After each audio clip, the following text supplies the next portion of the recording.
శ్రీకాకుళం జిల్లా కేంద్రంగా 2025 ఫిబ్రవరి 6, 7, 8, 9 తేదీలలో జరగనున్న ఏఐవైఎఫ్ రాష్ట్ర మహాసభలను జయప్రదం చేయాలని కోరుతూ గుంటూరు సిపిఐ కార్యాలయంలో ఏర్పాటు చేసిన విలేకరుల సమావేశంలో మహాసభ కరపత్రాలను విడుదల చేశారు. ఆయన మాట్లాడుతూ భారతదేశ భవిష్యత్తును తీర్చిదిద్దడంలో యువత పాత్ర అత్యంత కీలకమైందని, నైతిక విలువలను, యువతలో ప్రగతిశీల భావాన్ని పెంపొందించడంలో అఖిల భారత యువజన సమాఖ్య నిరంతరం కృషి చేస్తుందని అన్నారు. ఉద్యోగ ఉపాధి అవకాశాల కోసం, యువజన హక్కుల సాధన కోసం ఏఐవైఎఫ్ అలుపెరుగని పోరాటం చేయడంలో కృషి చేస్తుందని పిలుపునిచ్చారు. అదేవిధంగా గతంలో హామీ ఇచ్చిన విధంగా వాలంటీర్లకు 10,000 రూపాయలు జీతంతో పాటు వాళ్లను కొనసాగించాలని డిమాండ్ చేశారు.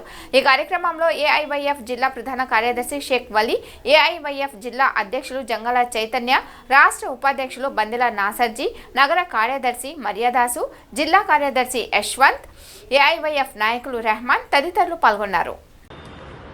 నా పేరు పరుచూరి రాజేంద్ర, ఏఐవైఎఫ్ రాష్ట్ర అధ్యక్షుడు. అఖిల భారత యువజన సమాఖ్య ఏఐవైఎఫ్ 22వ రాష్ట్ర మహాసభలో ఫిబ్రవరి 6వ తారీఖు నుండి 9వ తారీఖు వరకు శ్రీకాకుళంలో జరగబోతా ఉన్నాయి. మొదటి రోజు 6వ తారీఖున వేలాది మంది యువకులతో పెద్ద ఎత్తున ప్రదర్శన బహిరంగ సభ నిర్వహించడం జరుగుతోంది. ఈ మహాసభల్లో రాష్ట్ర వ్యాప్తంగా, దేశవ్యాప్తంగా ఉన్నటువంటి నిరుద్యోగ సమస్య పరిష్కారం కోసం, అదేవిధంగా ఆంధ్రప్రదేశ్ రాష్ట్రంలో ప్రభుత్వ శాఖల్లో ఖాళీగా ఉన్నటువంటి పోస్టులు భర్తీ చేయాలని, మెగా డిఎస్సి విడుదల చేయాలని, అదేవిధంగా నిరుద్యోగ సమస్య పరిష్కారానికి మంత్రివర్గ ఉపసంఘాన్ని ఏర్పాటు చేసి నిరుద్యోగ సమస్య పరిష్కారానికి, శాశ్వత సమస్య పరిష్కారానికి చూపాలని చెప్పేసి ఏఐవైఎఫ్గా మేము కోరుతా ఉన్నాం. అదేవిధంగా రాష్ట్ర వ్యాప్తంగా 2,60,000 మంది వాలంటీర్లు ఉన్నారు.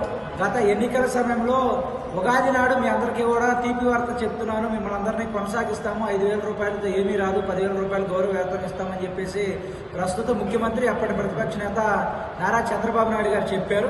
కానీ అధికారంలోకి వచ్చి 5 నెలలు గడుస్తున్నా కూడా వాలంటీర్ల సమస్య పరిష్కారానికి ఏ ఒక్క సమావేశంలో కూడా చర్చించకపోవడం బాధాకరం. నిన్న జరిగినటువంటి శాసనమండలి సమావేశాల్లో మంత్రి డోలా బాల వీరాంజనేయ స్వామి గారు వాలంటీర్ వ్యవస్థ లేదు అని చెప్పేసి ప్రకటించడం సరైనటువంటి పద్ధతి కాదు.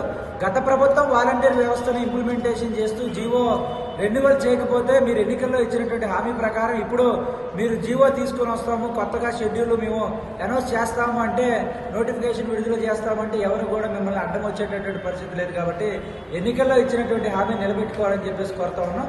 అదేవిధంగా గత ప్రభుత్వ హయాంలో 2,35,674 పోస్టులు ఖాళీగా ఉన్నాయని చెప్పేసి నారా లోకేష్ గారు యువగలం పాదయాత్రలో ప్రతి చోట చెప్పారు.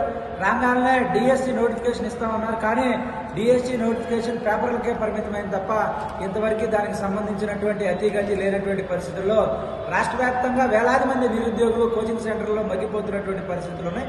అదేవిధంగా ప్రభుత్వ శాఖల్లో ఖాళీలు ఎన్ని ఉన్నాయి, ఈ రాష్ట్ర ప్రభుత్వం నిరుద్యోగ సమస్యకు ఏ విధంగా చర్యలు చేపడుతుందని చెప్పేసి తెలియజేస్తూ ఈ రాష్ట్ర ప్రభుత్వాన్ని శ్వేతపత్రం విడుదల చేయవలసిందిగా మేము అఖిల భారత యువజన సమాఖ్య ఏఐవైఎఫ్గా కోరుతాము. వలి ఏఐవైఎఫ్ గుంటూరు జిల్లా ప్రధాన కార్యదర్శి. ఈరోజు రాష్ట్ర వ్యాప్తంగా నిరుద్యోగ సమస్య ఏ విధంగా ఉన్నదో గత ప్రభుత్వంలో కూడా అనేక పోరాటాలు చేసి ఆ ప్రభుత్వ పతనానికి కూడా ఈ యొక్క నిరుద్యోగులు కారణమయ్యారు.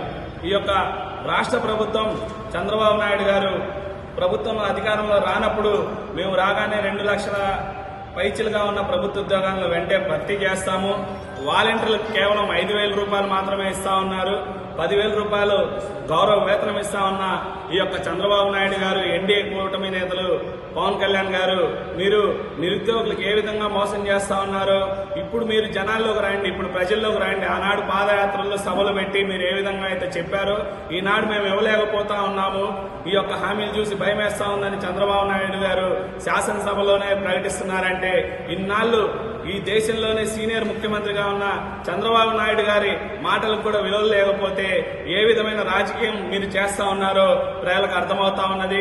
ఇంకోవైపు చూస్తా ఉంటే 2,60,000 మంది వాలంటీర్లు రోడ్డును పడి పోరాటాలు చేస్తా ఉంటే పోలీసులను అడ్డు పెట్టుకుని మేము అధికారంలో రానప్పుడు ప్రజాస్వామ్యాన్ని కూనీ చేశారన్న లోకేష్ గారు మిమ్మల్ని సూటిగా అడుగుతా ఉన్నాము. ఈనాడు మీరు అధికారంలోకి వచ్చారు, ఆనాడు జగన్మోహన్ రెడ్డి ప్రజాస్వామ్యాన్ని కూనీ చేస్తా ఉన్నారు, పోలీసులను అడ్డు పెట్టుకుంటా ఉన్నారు, 30 యాక్ట్తో కేసులు పెడతా ఉన్నారు, 144 సెక్షన్ ఉపయోగిస్తా ఉన్నారు. ఆనాడు చెప్పిన లోకేష్ గారు నిన్న మేము చూస్తా ఉన్నాము, వాలంటీర్లు పోరాటం చేస్తా ఉంటే మా ఇళ్లకు కూడా వచ్చి నోటీసులు ఇస్తా ఉన్నారు, అరెస్టులు చేస్తా ఉన్నారు.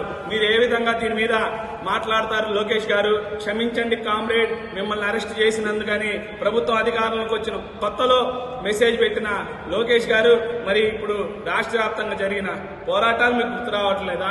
అంటే అధికారంలో ఉన్నప్పుడు ఒక మాట, అధికారంలో లేనప్పుడు ఒక మాట మీరు చేస్తా ఉంటే ప్రజలు ఖచ్చితంగా దీన్ని గమనిస్తారు.